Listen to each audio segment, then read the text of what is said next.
As we told you earlier this hour, the governor has signed that new Back the Blue. She says it'll strengthen protections for law enforcement, create harsher penalties for those who commit crimes during protests. Critics of this, though, say this whole effort misses out on the chance to address racial inequality in our state. This package did not include that ban on racial profiling or create a data system to track police stops related to race. Governor Reynolds says she may look at that for next year again. Now, one of the people the governor mentioned working on some of these changes includes Betty Andrews. She's the president of the Iowa-Nebraska NAACP chapter, and she joins us now via Zoom. Thanks for joining us, Betty. So you knew today was going to happen. You knew that she was going to sign this. Why do you think this moves the state backwards instead of forward? Well, absolutely. We did know that this was going to happen. Just the tenor of the whole session this year has been what we consider a very unwelcoming legislative session for many Iowans, in particular Iowans of color. So just understanding that this is one of many suppressive bills that we have seen in the Iowa legislature. And it's quite disturbing to see legislation that gives the police less accountability and then increases penalties for people exercising their First Amendment rights and on crimes that would be considered misdemeanors in the past, and turning them into felonies and giving people up to 10 years sentencing.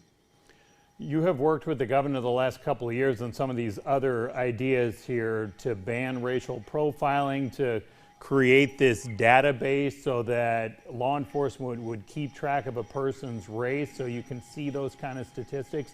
The governor had talked to you about that. Those did not make it into the final package.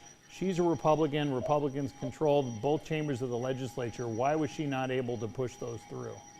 So yes, we have worked with the governor and others on anti-racial profiling legislation. We obviously believe it is important that we address this issue, and it is certainly one of the big issues that we have looked at in improving the state of law enforcement and race relations in the state of Iowa. And so seeing this this bill or the governor's effort after working on with the governor and on a group for an entire year, and then seeing it paired with the Back the Blue legislation, we immediately knew that it was a poison pill. And even with the data collection, which is important, it is important to in terms of transparency to ensure that we are monitoring what our state does when it comes to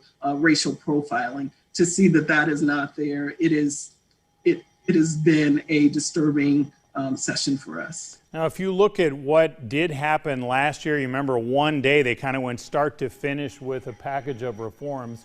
Can you sit here today and say that those reforms, banning chokeholds and some other things, had an impact? So we, applauded the passing of the More Perfect Union legislation, along with the restoration of the right to vote for people with felony backgrounds. It appeared that the state was going in a positive direction, but when we got to Capitol Hill, that was not the case. And in addition to repressive voting rights legislation and dealing with divisive concepts and banning certain conversations, what we are seeing are the remnants of our racist past in this nation. And that's what's going on. The Occupy movement happened, and there was no increased penalties with protests. But when it becomes about race, this is what we see. We see an over criminalization of anything that has to do with Black or people of color. And when it comes to other things, those things are okay. So our state, we believe very strongly, lives a double standard. All right, Betty Andrews, appreciate your time here. Thanks for joining us.